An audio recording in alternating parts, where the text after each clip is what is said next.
Yun, so good morning guys. Ayan, papunta tayo kay Sir Mark. Yan sa kanyang bonsai garden. Kasi meron tayong kaibigan na kaibigan niya rin guys na naghahanap nga ng bonsai. So titingin tayo kung may available si Sir Mark. Yan, naghahanap yung ating kaibigan ng worth 4K. So tara.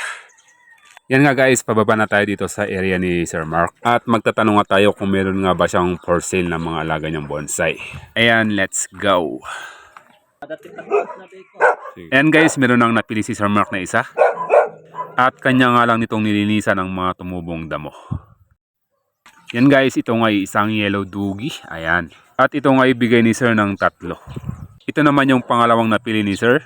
Maganda nga ring materialis to. Ayan, kunting linis-linis lang muna saglit.